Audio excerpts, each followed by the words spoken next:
58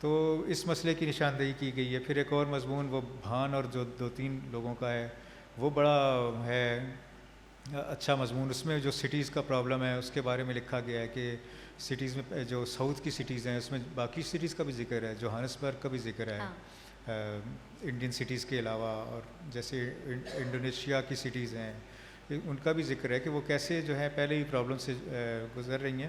اور ایک اور مسئلہ تھا کہ جو یورپ اور امریکہ میں تو نمبر بڑا ایکوریٹلی کاؤنٹ کیا جا رہا تھا کہ جو کورونا سے افیکٹڈ ہیں. یہاں تو گلوبل ساؤتھ میں تو کوئی اس کا سلسلہ ہی نہیں تھا کہ ایکوریسی سے نمبر کو کاؤنٹ کیا جا سکے. تو یہاں تعداد تو کم بتائی گئی, ایون پاکستان میں بھی, انڈیا میں بھی, لیکن آپ کسی سے بھی پوچھ لیں تو وہ کہے گا کہ اس کا کوئی نہ کوئی رشتہ دار اس میں فوت ہو گیا, جان سے گیا, یا کم از کم بیمار ہوا. اور جو دوسری اکنامک امپیکٹ جو ساؤتھ پہ ہوا ہے وہ تو بہت امینس تھا, اور اس کے اوپر بھی اس میں کافی مضامین ہیں.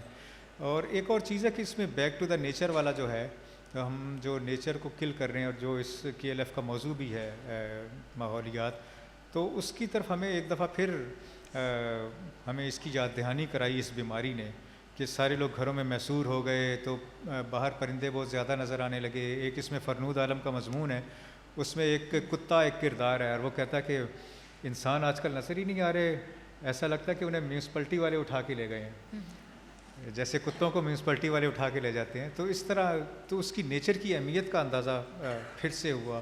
ایسے اور بھی مضامین تھے وہ برطانیہ میں بھی لکھے گئے. اروندھتی رائے کا مضمون بھی ہے جس میں وہ کہتی ہے کہ ہم ایک نئی سچویشن میں تو ہیں, لیکن ہمیں بیک ٹو نارمل بھی ہونا ہے, لیکن ہمیں ایک بات اور سوچنی ہے کہ ہم بیک ٹو نارمل جب جائیں تو کون سی چیزیں ایسی ہیں جنہیں ہم واپس لے کر نہ جائیں.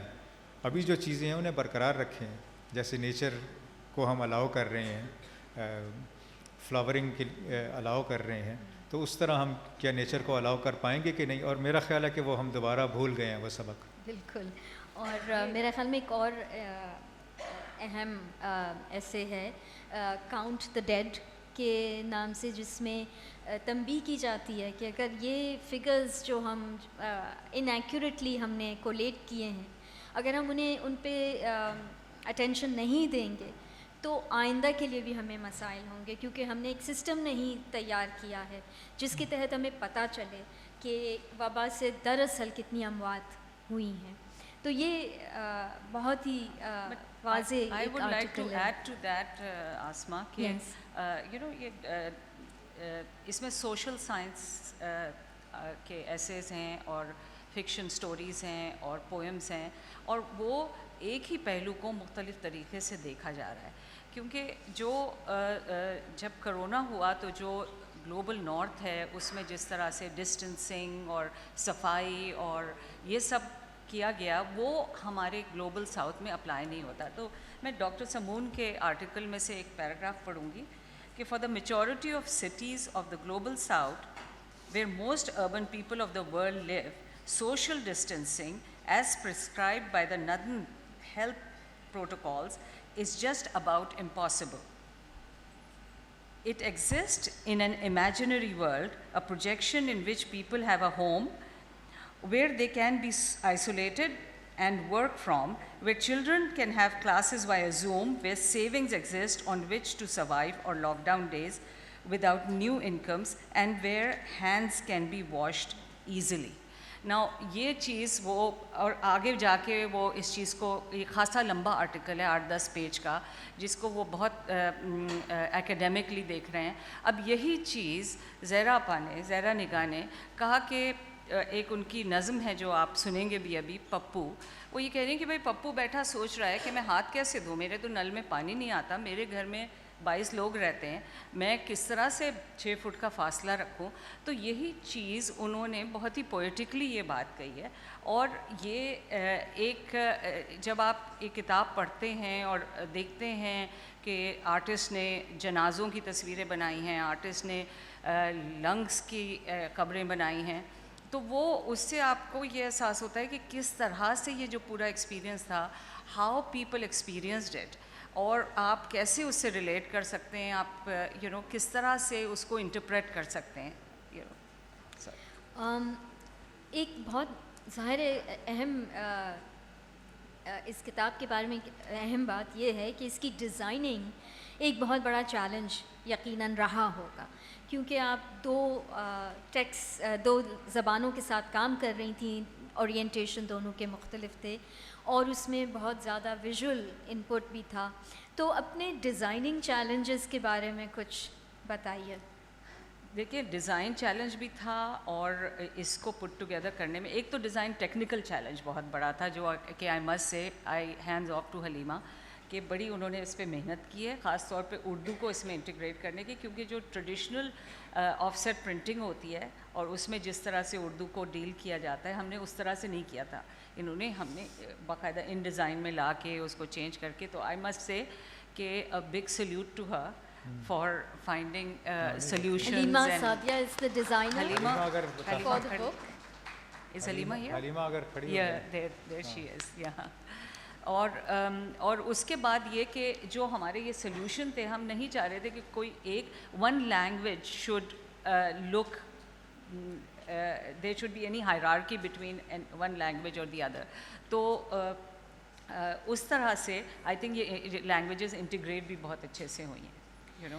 اور چونکہ اب ہم اپنی گفتگو کے اختتام کی طرف آ رہے ہیں، آپ دونوں سے پوچھوں گی کہ اس پروجیکٹ کو کرنے کے بعد آگے آپ کو کیا خیال آتا ہے کہ کیا یہ آگے سوچ لے جا سکتے ہیں، اس میں آگے اس کا future, the way forward, any new ideas coming your وے؟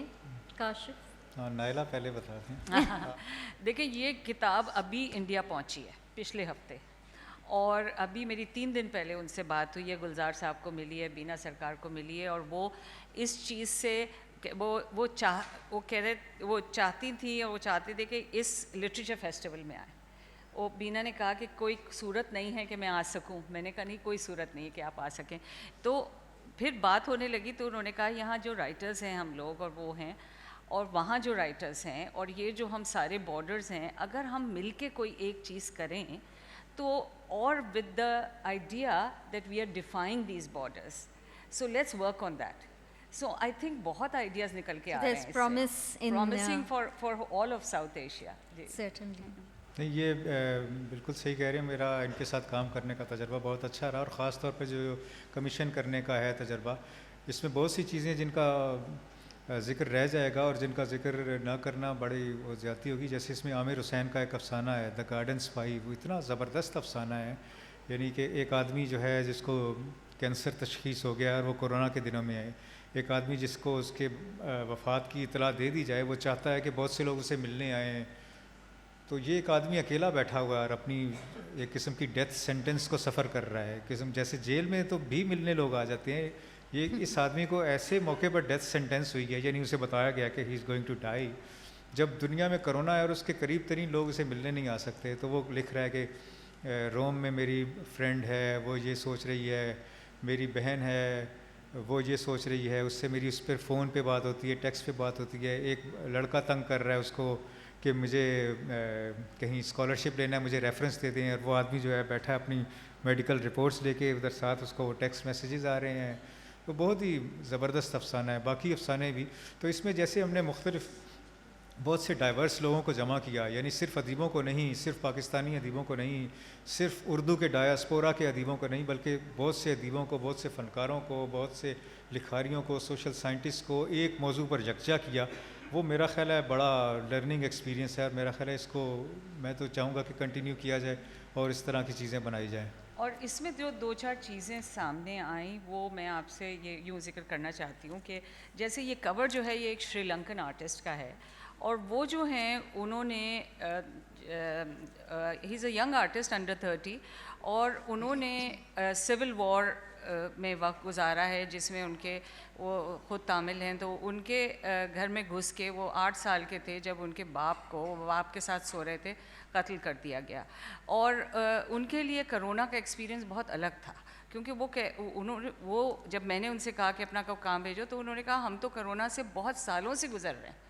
یہ تو اب تو ان کا جو I am going to just read لل بٹ فرام ہز ایک پیراگراف جو ان کا اسٹیٹمنٹ ہے کہ this is the time to understand the inestimable pain of those who have suffered who are suffering and who will suffer around the world before, during, and after the pandemic. Our focus and our hope should not only be for a future without biological viruses infecting life forms, but one without the abominable social viruses of war, racism, lack of empathy, and disrespect of the natural world.